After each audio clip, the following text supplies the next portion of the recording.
हरे कृष्णा। मनुष्य का सबसे बड़ा धन उसका सदाचार और विश्वास है। जो अपने कर्म, वचन और विचार से प्रभु को स्मरण करते हैं उनके जीवन से सभी विघ्न दूर हो जाते हैं। और मंगलवार का दिन हनुमान जी की भक्ति का प्रतीक है। यह दिन हमें साहस, शक्ति और सेवा भाव सिखाता है। जो भी भक्त आज के दिन व्रत रहकर हनुमान जी का ध्यान करते हैं उनके जीवन में सफलता, शांति और आनंद का वास होता है।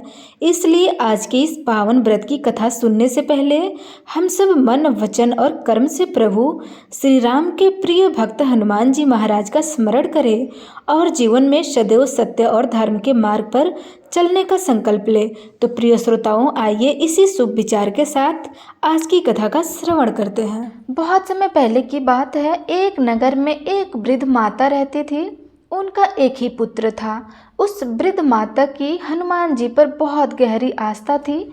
वह हर मंगलवार का व्रत रखती थी और हनुमान जी की पूजा आराधना करती थी।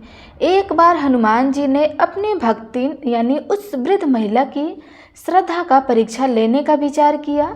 हनुमान जी साधु का वेश धारण करके वृद्ध माता के घर आए और पुकारने लगे कि कोई है हनुमान भक्त जो हमारी इच्छा पूर्ण कर सके। तब आवाज़ उस वृद्ध के कान में पड़ी। पुकार सुनकर वृद्ध जल्दी से बाहर आई और साधु को प्रणाम करके बोली, आज्ञा करें महाराज। हनुमान वेशधारी साधु बोले, मैं भूखा हूँ, भोजन करूँगा, तुम थोड़ी सी जमीन लिप दो। वृद्ध दुविधा में पड़ गई, अतः हाथ जोड़कर बोली, महाराज लिपने और मिट्टी खोदने के अतिरिक्त आप कोई दूसरी आज्ञा दें, मैं अवश्य पूर्ण करूंगी। साधु ने 3 बार प्रतिज्ञा कराने के बाद तुम अपने बेटों को बुला, मैं उसकी पीठ पर आग जलाकर भोजन बनाऊंगा। यह सुनकर वृद्ध माता घबरा गई, परंतु वह प्रतिज्ञाबद्ध थी। उसने अपने पुत्र को बुलाकर साधु को सौंप दिया। साधु वेशधारी हनुमान जी ने वृद्ध के हाथ से ही उसके पुत्र को पेट के बल लेटाया और उसकी पीठ पर आग लगा दी। आग जलाकर दुखी मन से वृद्ध अपने घर में चली गई। इधर भोजन बनाकर साधु ने वृद्ध को बुलाकर कहा कि उसका भोजन बन गया है, तुम अपने पुत्र को पुकारो ताकि वह भी आकर भोग लगा ले।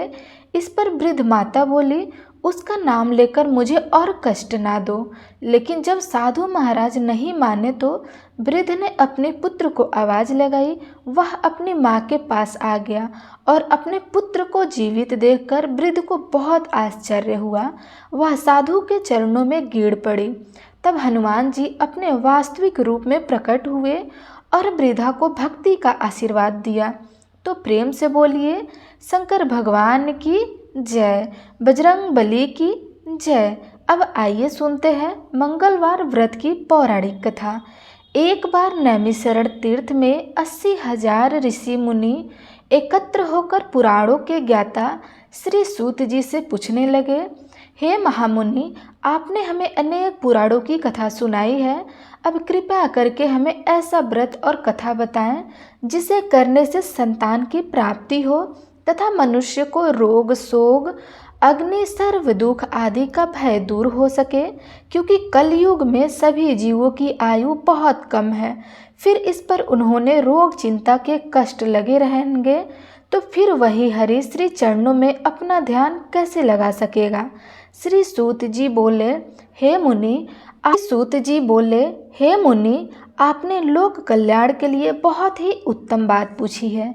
एक बार युधिष्ठिर ने भगवान श्री कृष्ण से लोक कल्याण के लिए यही प्रश्न किया था। भगवान श्री कृष्ण और युधिष्ठिर का संवाद तुम्हारे सामने कहता हूँ, ध्यान पूर्वक सुनो। एक समय पांडवों की सभा में श्री कृष्ण जी बैठे हुए थे। तब युधिष्ठिर ने भगवान श्री कृष्ण से प्रश्न किया, हे प्रभुनंद गोविंद, आपने मेरे लिए अनेकों कथाएं सुनाई हैं।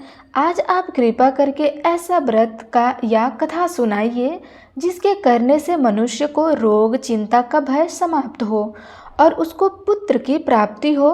हे प्रभु, बिना पुत्र जीवित व्यर्थ है। पुत्र के बिना मनुष्य नरकगामी होता है।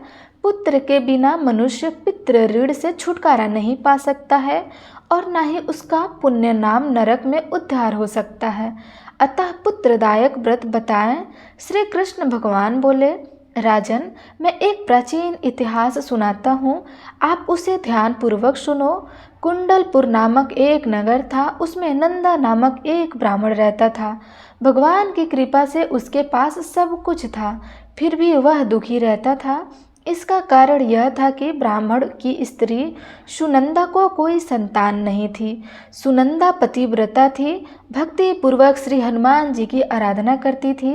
मंगलवार के दिन व्रत करके अंत में भोजन बनाकर हनुमान जी की आराधना करती थी। मंगलवार के दिन व्रत करके अंत में भोजन बनाकर हनुमान जी को भोग लगाने के बाद स्वयं भोजन करती थी। एक बार मंगलवार के दिन ब्राह्मणी गृह कार्य की अधिकता के कारण हनुमान जी को भोग नहीं लगा सकी, तो इस पर उसे बहुत ही दुख हुआ। उसने कुछ भी नहीं खाया और अपने मन में प्रण किया कि अब तो अगले मंगलवार को ही हनुमान जी को भोग लगाकर अन्न और जल ग्रहण करूं। ब्राह्मणी सुनंदा प्रतिदिन भोजन बनाती, श्रद्धा पूर्वक पति को खिलाती, परंतु स्वयं भोजन नहीं करती थी और मन ही मन श्री हनुमान जी की आराधना करती थी। इसी प्रकार 6 दिन गुजर गए और ब्राह्मणी सुनंदा अपने निश्चय के अनुसार भूखी प्यासी निराहार रही। अगले मंगलवार को ब्राह्मणी सुनंदा प्रातः काल की बेहोश होकर गिर पड़ी। ब्राह्मणी सुनंदा की इस असीम भक्ति के प्रभाव से श्री हनुमान जी बहुत प्रसन्न हुए और प्रकट होकर बोले, सुनंदा, मैं तेरी भक्ति से बहुत प्रसन्न हूँ, तुम उठ और वह मांग। सुनंदा अपने आराध्य देव श्री हनुमान जी को देखकर आनंदा की अधिकता से विवल होकर श्री हनुमान जी के चरणों में गिर पड़ी। वह बोली, हे प्रभु, मेरी कोई संतान नहीं है, कृपया करके मुझे एक और कन्या प्रदान करें, आपकी अति कृपा होगी। श्री महावीर जी बोले, तेरी इच्छा पूर्ण होगी, तेरे को एक कन्या पैदा होंगी, उसके अष्टांग प्रतिदिन सोना दिया करेंगे। इस प्रकार कहकर श्री महावीर जी अंतर्ध्यान हो गए। ब्राह्मणी सुनंदा बहुत हर्षित हुई और समाचार अपने पति से कहा। ब्राह्मण देव कन्या का वरदान सुनकर कुछ दुखी हुए, परंतु सोना मिलने की बात सुनी तो बहुत प्रसन्न हुए। उन्होंने विचार किया कि ऐसी कन्या के साथ मेरी निर्धनता भी समाप्त हो जाएंगी। श्री हनुमान जी की कृपा से वह ब्राह्मणी गर्भवती हुई और 10वें महीने में उसे बहुत ही सुंदर पुत्र प्राप्त हुई। यह बच्ची अपने पिता के घर में ठीक उसी तरह से बढ़ने लगी जिस प्रकार शुक्ल पक्ष का चंद्रमा बढ़ता है। 10वें दिन ब्राह्मण ने उस बालिका का नामकरण संस्कार कराया। उसके कुल पुरोहित ने उस बालिका का नाम रत्नावली रखा, क्योंकि यह कन्या सोना प्रदान किया करती थी। इस कन्या ने पूर्व जन्म में बड़े ही विद्वान से मंगल देव का व्रत किया था। रत्नावली का अष्टांग बहुत सा सोना देता था। उस सोने से नंदा ब्राह्मणी बहुत ही धनवान हो गया। अब ब्राह्मणी सुनंदा भी बहुत अभिमान करने लगी। समय बीतता रहा। अब रत्नावली 10 वर्ष की हो चुकी थी। एक दिन जब नंदा ब्राह्मण प्रश्नचित था, तब सुनंदा ने अपने पति से कहा, मेरी पुत्री रत्नावली विवाह के योग्य हो गई है, इसलिए आप कोई सुंदर और योग्य वर देखकर विवाह कर दीजिए। यह सुनकर ब्राह्मण बोले, अभी तो रत्नावली बहुत छोटी है। तब ब्राह्मणी बोली, शास्त्रों की आज्ञा है कि कन्या 8वें वर्ष में गौरी, 9 वर्ष में रोहिणी तथा 10 वर्ष में कन्या, इसके पश्चात राजस्वला हो जाती है। गौरी के दान से पाताल लोक की प्राप्ति होती है, रोहिणी के दान से बैकुंठ लोक की प्राप्ति होती है, कन्या के दान से इंद्रलोक में सुखों की प्राप्ति होती है। अगर हे पतिदेव राजस्वला का दान किया जाता है तो घोर नरक की प्राप्ति होती है। इस पर ब्राह्मण बोले, अभी तो रत्नावली मात्र 10 वर्ष की है और मैंने तो 16 साल की कन्याओं के विवाह कराए हैं, अभी जल्द ही क्या है। तब ब्राह्मणी सुनंदा बोली, आपको जो लोभ अधिक हो गया है, लगता है अगर 11वें वर्ष में विवाह नहीं होता है तो उसमें मासिक धर्म के रत्न का पिता और बड़े भाई को पान कराना पड़ता है। शास्त्रों में कहा गया है कि माता पिता और बड़ा भाई राजवत्सला कन्या को देखते हैं तो वह अवश्य ही नरकगामी होते हैं। तब ब्राह्मण बोला, अच्छी बात है, कल मैं अवश्य ही योग्य वर की तलाश में दूत को भेजूंगा। दूसरे दिन ब्राह्मण ने अपने दूत को बुलाया और आज्ञा दी कि जैसी सुंदरी मेरी कन्या है वैसे ही सुंदर वर उसके लिए तलाश करो। दूत अपने स्वामी की आज्ञा पाकर निकल पड़ा। पंप नगरी में उसने एक सुंदर लड़के को देखा। यह बालक एक ब्राह्मण परिवार का बहुत गुणवान पुत्र था। इसका नाम सोमेश्वर था। दूत ने इस सुंदर और गुणवान ब्राह्मण पुत्र के बारे में अपने स्वामी को पूर्ण विवरण दिया। ब्राह्मण नंदा को भी सोमेश्वर अच्छा लगा और फिर एक शुभ मुहूर्त में विधि पूर्वक कन्यादान करके ब्राह्मण संतुष्ट हो गए। परंतु ब्राह्मण के मन में तो लोभ समाया हुआ था। उसने कन्यादान तो कर दिया था पर वह बहुत ही घिन्न था। उसने विचार किया कि रत्नावली तो अब चली जाएगी और मुझे इससे जो सोना मिलता था वह अब नहीं मिल पाएगा। मेरे पास जो धन था कुछ तो उसके विवाह में खर्च हो गया और जो शेष बचा था वह भी कुछ दिनों बाद समाप्त हो जाएगा। मैंने तो इसका विवाह करके बहुत बड़ी भूल कर दी है। अब कोई ऐसा उपाय हो कि रत्नावली मेरे घर में ही बनी रहे, अपनी ससुराल न जाए। लोभ रूपी राक्षस ब्राह्मण के मस्तिष्क पर छाता जा रहा था। रात भर अपनी शैया पर बेचैनी से करवटें बदलते बदलते उसने एक बहुत ही क्रूर निर्णय लिया। उसने विचार किया कि जब रत्नावली को उसका पति सोमेश्वर अपने घर के लिए ले जाने के लिए आएगा तो वह मार्ग में छिपकर सोमेश्वर का वध कर देंगे और अपनी लड़की को अपने घर ले आएंगे, जिससे नियमित रूप से उसे सोना भी मिलता रहेगा और समाज का कोई मनुष्य उसे दोष भी नहीं दे सकेगा। जब अगले दिन सुबह हुई तो नंदा और सुनंदा ने अपनी जमाई तथा लड़की को बहुत सारा धन देकर विदा किया।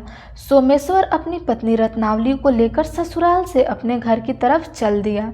ब्राह्मण नंदा महालोभ के वशीभूत होकर अपनी मति खो चुका था। पाप पुण्य का उसे विचार नहीं था।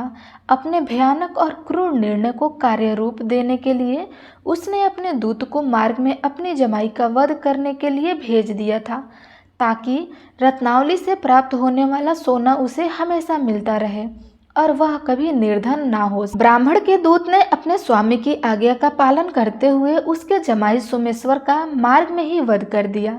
समाचार प्राप्त कर ब्राह्मण नंदा मार्ग में पहुंचा और रोती हुई अपनी पुत्री रत्नावली से बोला, हे पुत्री, मार्ग में लुटेरों ने पति का वध कर दिया है। हे भगवान की इच्छा के आगे किसी का वश नहीं चलता है। अब तो घर चल, वहाँ पर ही रहकर शेष जीवन व्यतीत करना। जो भाग्य में लिखा होता है वही होता है। अपने पति की अकाल मृत्यु से रत्नावली बहुत दुखी हुई। करुणा क्रंदन और रुदन करती हुई अपने पिता से बोली, हे पिताजी, इस संसार में जिस स्त्री का पति नहीं है उसका जीना व्यर्थ है। मैं अपने पति के साथ ही अपने शरीर को जला दूंगी और सती होकर अपने इस जन्म को, माता पिता के नाम को तथा सास ससुर के यश को सार्थक करूंगी। ब्राह्मण नंदा अपनी पुत्री रत्नावली के वचनों को सुनकर बहुत दुखी हुआ। विचार करने लगा कि मैंने व्यर्थ ही जमाई का वध करके पाप अपने सिर ले लिया है। रत्नावली तो इसके पीछे अपने प्राण तक देने को तैयार है। मेरा तो दोनों तरफ से मरण हो गया। धन तो अब मिलेगा नहीं। जमाई वध के पाप के फल स्वरूप यम यातना भुगतनी पड़ेगी। यह सोचकर वह बहुत ही दुखी हुआ। सोमेश्वर की चिंता बनाई गई। रत्नावली सती होने की इच्छा से अपने पति का सिर अपनी गोद में रखकर चिता में बैठ गई। जैसे ही सोमेश्वर की चिता को अग्नि लगाई गई वैसे ही प्रसन्न होकर मंगल देव वहां प्रकट हुए और बोले, हे रत्नावली, मैं तेरी भक्ति से बहुत प्रसन्न हूँ, तू वर मांग। तब रत्नावली ने अपने पति का जीवन दान मांगा। मंगल देव बोले, रत्नावली, तेरा पति अमर है, यह महान विद्वान भी होगा और इसके अलावा तेरी जो इच्छा है वह भी वर मांग। तब रत्नावली बोली, हे ग्रहों के स्वामी, यदि आप मुझ पर प्रसन्न हैं तो मुझे यह वरदान दीजिए कि जो भी मनुष्य मंगलवार के दिन प्रातःकाल लाल पुष्प लाल चंदन से पूजा करके आपका स्मरण करेगा उसको रोग व्याधि नहीं होगी, स्वजनों से भी कभी वियोग नहीं होगा, सर्प अग्नि तथा शत्रुओं का भय नहीं रहेगा और जो स्त्री मंगलवार का व्रत करेंगी वह कभी विधवा नहीं होंगी। मंगल देव ने तथास्तु कहकर अंतर ध्यान हो गए। सोमेश्वर मंगल देव की कृपा से जीवित होकर रत्नावली अपने पति को पुनः प्राप्त कर बहुत प्रसन्न हुई और मंगल देव का व्रत प्रत्येक मंगलवार को करके व्रतराज और मंगल देव की कृपा से इस लोक में सुख ऐश्वर्य को भोगते हुए अंत में अपने पति के साथ स्वर्ग लोक को गए। तो आप सब प्रेम से बोलिए महावीर हनुमान जी की जय। आइए अब सुनते हैं राम नाम की महिमा। लंकापति रावण के वध के बाद जब अयोध्यापति प्रभु श्री राम की कीर्ति दूर दूर तक फैल रही थी और वह मर्यादा पुरुषोत्तम कहलाने लगे थे, तब एक दिन महादेव शिव जी की इच्छा भी मर्यादा पुरुषोत्तम थी। श्री राम से मिलने की इच्छा हुई। पार्वती जी को संग लेकर महादेव जी कैलाश पर्वत में उतर गए। अयोध्या नगरी के रास्ते पर चल पड़े।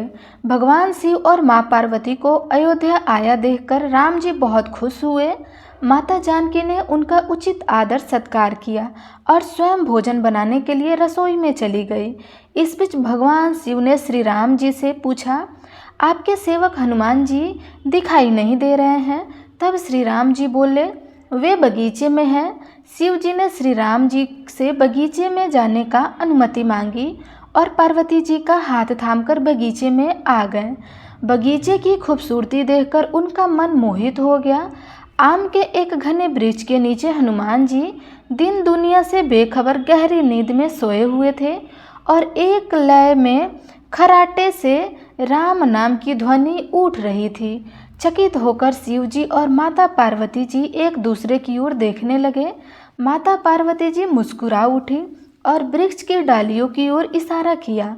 राम नाम सुनकर पेड़ की डालियां भी झूमने लगी थी और इसके बीच से भी राम नाम उच्चारित हो रहा था। शिव उस राम नाम की धुन में मस्त मगन होकर खुद भी राम राम कहकर नाचने लगे। माता पार्वती जी ने भी अपने पति का अनुसरण किया और अपने कोमल पैर थिरकाने लगी। शिव जी और माता पार्वती जी के नृत्य से ऐसी झनकार उठी कि स्वर्ग लोक के देवतागण भी आकर्षित होकर बगीचे में आ गए और राम नाम की धुन में सभी मस्त हो गए। माता जानकी भोजन तैयार करके प्रतीक्षा कर रही थी, परंतु संध्या गिरने पर भी अतिथि नहीं पधारे। तब अपने देवर लक्ष्मण जी को बगीचे में भेजा। लक्ष्मण जी तो स्वयं को श्री राम का सेवक ही मानते थे, इसलिए बगीचे में आकर जब उन्होंने धरती पर स्वर्ग का नज़ारा देखा तो स्वयं भी राम नाम की धुन में झूम उठे। महल में माता जानकी जी परेशान हो रही थी कि अभी तक भोजन ग्रहण करने कोई क्यों नहीं आ रहा है। उन्होंने श्री राम जी से कहा, भोजन ठंडा हो रहा है, चलिए हम ही जाकर बगीचे में से सभी को बुलाकर लाते हैं। तब जब राम जी बगीचे में गए तो वह राम नाम की धूम मची हुई थी। हनुमान जी गहरी नींद में सोए हुए थे और उनके खराटे से अभी तक राम नाम ही निकल रहा था। श्री राम भावुक हो उठे। राम जी ने हनुमान जी को नींद से जगाया और प्रेम से उनकी तरफ निहारने लगे। हनुमान जी प्रभु को आया देखकर शीघ्रता से उठकर खड़े हो गए। नृत्य की सभा भंग हो गई। शिव जी खुले कंठ से हनुमान जी की राम भक्ति की सहारा लगने लगे। हनुमान जी सकुचाए लेकिन मन ही मन खुश हो रहे थे। श्री राम ने भोजन करने का आग्रह भगवान शिव जी को किया। सभी लोग महल में भोजन करने के लिए चल पड़े। माता जानकी जी भोजन परोसने लगी। हनुमान जी को भी श्री राम जी ने पंक्ति में बैठाने का आदेश दिया। तब हनुमान जी बैठ गए, परंतु आदर ऐसी थी कि राम जी के भोजन परोसने के उपरांत भी सभी लोग भोजन करते थे। आज श्री राम के आदेश से पहले भोजन करना पड़ रहा था। माता जानकी हनुमान जी को भोजन परोसती जा रही थी, परंतु हनुमान जी का पेट नहीं भर रहा था। सीता जी कुछ समय तक तो उन्हें भोजन परोसती रही, फिर समझ गई कि इस तरह से तो हनुमान जी का पेट नहीं भरेगा। उन्होंने तुलसी के एक पत्ते पर राम नाम लिखा और भोजन के साथ हनुमान जी को परोस दिया। तुलसी पत्र खाते ही हनुमान जी को संतुष्टि मिल गई और वह भोजन खाकर उठकर खड़े हो गए। भगवान शिव शंकर ने प्रसन्न होकर हनुमान जी को आशीर्वाद दिया कि आपकी राम भक्ति युगों युगों तक याद की जाएगी और आप संकट मोचन के नाम से जाने जाएंगे। आइए अब सुनते हैं राम नाम की महिमा की दूसरी कहानी।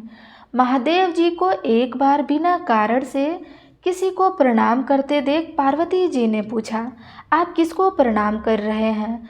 तब शिव जी ने अपनी धर्मपत्नी पार्वती जी से कहा कि हे देवी, जो व्यक्ति एक बार राम कहता है उसे मैं 3 बार प्रणाम करता हूँ।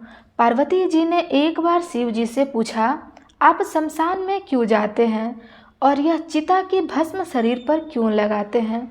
उसी समय शिव पार्वती जी को शमशान ले गए। वहाँ एक शव अंतिम संस्कार के लिए लाया गया था।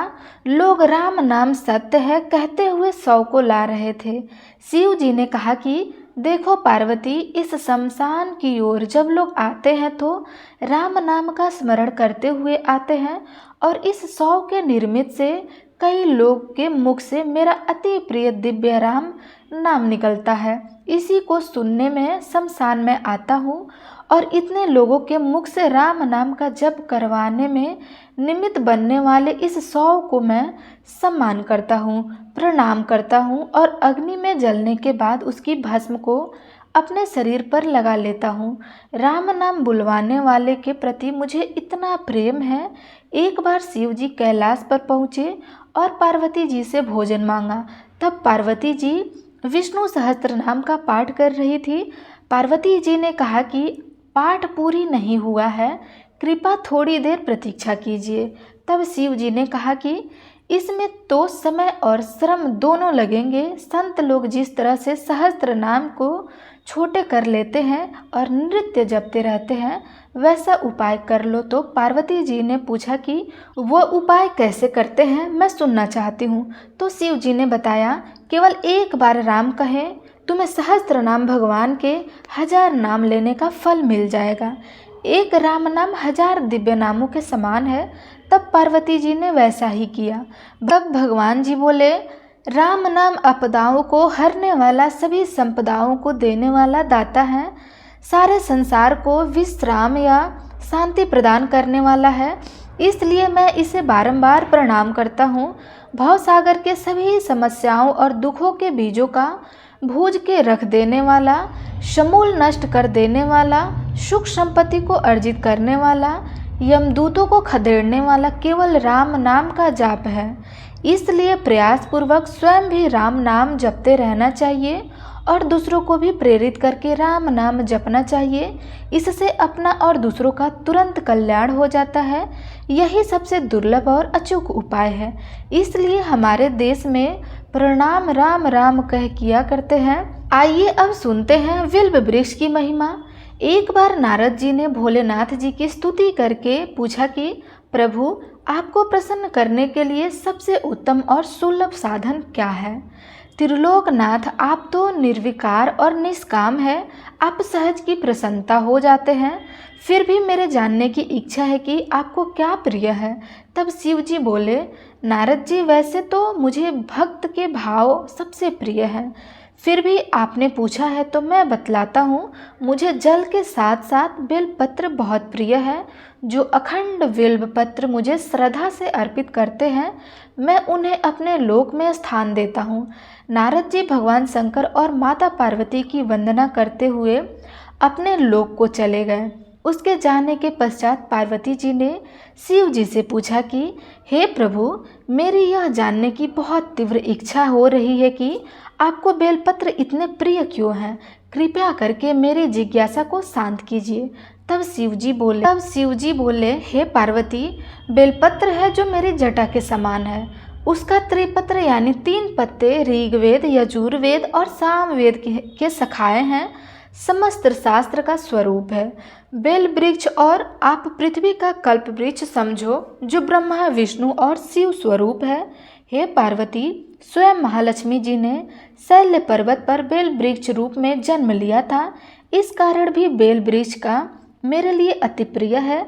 महालक्ष्मी जी ने बेल का रूप धारण करके यह सुनकर पार्वती जी कौतूहल में पड़ गई और पार्वती जी कौतूहल में उपजी जिज्ञासा को रोक न पाई। उन्होंने पूछा, देवी लक्ष्मी ने आखिर बिल्व वृक्ष का रूप क्यों धारण किया था? आप यह कथा विस्तार से कहें। तब भोलेनाथ ने देवी पार्वती जी से कथा सुनाना प्रारंभ किया। देवी सतयुग में ज्योति रूप में मेरे अंश का रामेश्वर लिंग था। ब्रह्मा आदि देव ने उसका विधिवत पूजा अर्चना किया था। इसका परिणाम यह हुआ कि मेरे अनुग्रह से बाड़ी देवी सबकी प्रिय हो गई। वे भगवान विष्णु को सतत प्रिय हो गई। मेरे प्रभाव से भगवान केशव के मन में वास देवी के लिए जितनी प्रीति उत्पन्न हुई वह स्वयं लक्ष्मी जी को नहीं भाई। लक्ष्मी जी का श्री हरि के प्रति मन में कुछ दुर्भाव पैदा हो गया। वह चिंतित और रुष्ट होकर चुपचाप परम उत्तम श्री शैल पर्वत पर जा चली गई। वहां उन्होंने तप करने का निश्चय किया और उत्तम स्थान का चयन करने लगी। महालक्ष्मी ने उत्तम स्थान का निश्चय करके मेरे लिंग विग्रह की उग्र तपस्या प्रारंभ की। उनकी तपस्या कठोरतम होती जा रही थी। हे परमेश्वरी, कुछ समय के बाद महालक्ष्मी जी ने मेरे लिंग विग्रह से थोड़ा उधर्म में एक वृक्ष का रूप धारण कर लिया। अपने पत्तों और पुष्प द्वारा निरंतर मेरा पूजन करने लगी। इस तरह महालक्ष्मी जी ने लाखों वर्षों तक घोर आराधना की। अतः उन्होंने मेरा अनुग्रह प्राप्त हुआ। मैं वहां प्रकट हुआ और देवी के इस घोर तप की आकांक्षा पूछकर वर देने को तैयार हुआ। महालक्ष्मी जी ने मांगा कि श्री हरि के हृदय में मेरे भाव से वाग्देवी के लिए जो स्नेह हुआ है वह समाप्त हो जाए। तब शिव जी बोले, मैंने महालक्ष्मी जी को समझाया, श्री हरि के हृदय में आपके अतिरिक्त किसी और के लिए कोई प्रेम नहीं है। वे वाग्देवी के प्रति उनका प्रेम नहीं अपितु श्रद्धा है। यह सुनकर लक्ष्मी जी प्रसन्न हो गई और पुनः श्री विष्णु के हृदय में स्थित होकर निरंतर उनके साथ विहार करने लगी। हे पार्वती, महालक्ष्मी के हृदय का एक बड़ा विकार इस प्रकार दूर हो गया। इस कारण हरि प्रिय उस वृक्ष रूप में सर्वदा अतिशय भक्ति से भरकर यत्न पूर्वक मेरी पूजा करने लगी।